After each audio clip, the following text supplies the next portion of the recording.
ये बात तो सभी लोग जानते हैं कि समय बहुत कीमती होता है और एक बार व्यर्थ हो जाने के बाद दोबारा नहीं मिलता है। लेकिन इन बातों को जानने के बावजूद हम समय बर्बाद करने की गलती करते हैं। क्यों हम ऐसा क्यों करते हैं?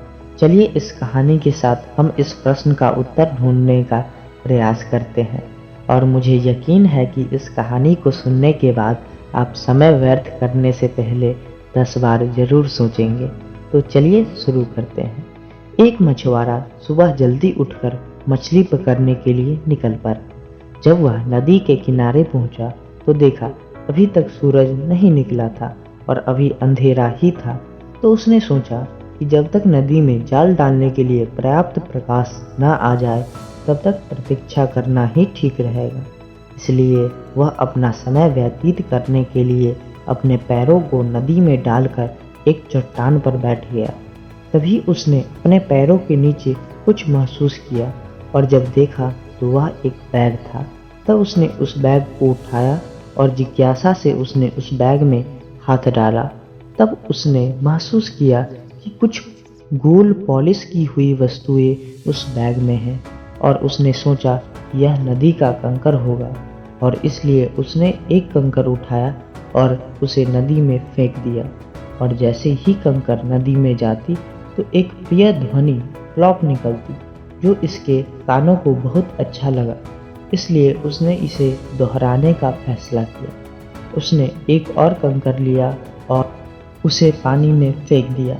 फिर से प्लॉप। उस ध्वनि से उसे आनंद मिला और ऐसे ही उसने 23 कंकर और फेंके। और जब अंतिम कंकर उसके हाथ में था और उसने उस कंकर को भी फेंकने के लिए बैग से निकाला तब तक सूर्य उदय हो चुका था और उसके पास देखने के लिए पर्याप्त रोशनी थी। इसलिए उसने अपने हाथों में कंकर की ओर एक नज़र डाला और वह दंग रह गया क्योंकि उसके हाथों में एक अमूल्य हीरा था। तब उसने कहा, क्या भगवान ने मुझे ऐसे 24 रत्न दिए थे?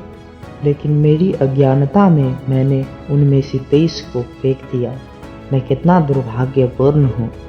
लेकिन मेरी राय में वह अभी भी भाग्यशाली है क्योंकि उसे एक हीरा मिला और उसने जो खोया अनजाने में खोया।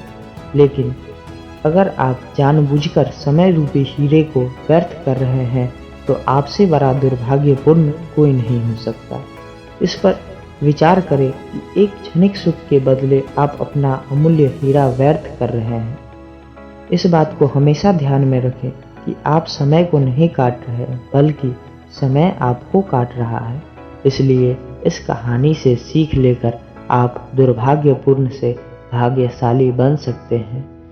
अंततः इसी के साथ आपसे आग्रह है कि अगर आप नए हैं तो सब्सक्राइब जरूर करें क्योंकि आगे ऐसे ही इंस्पिरेशनल वीडियोस आने वाले हैं।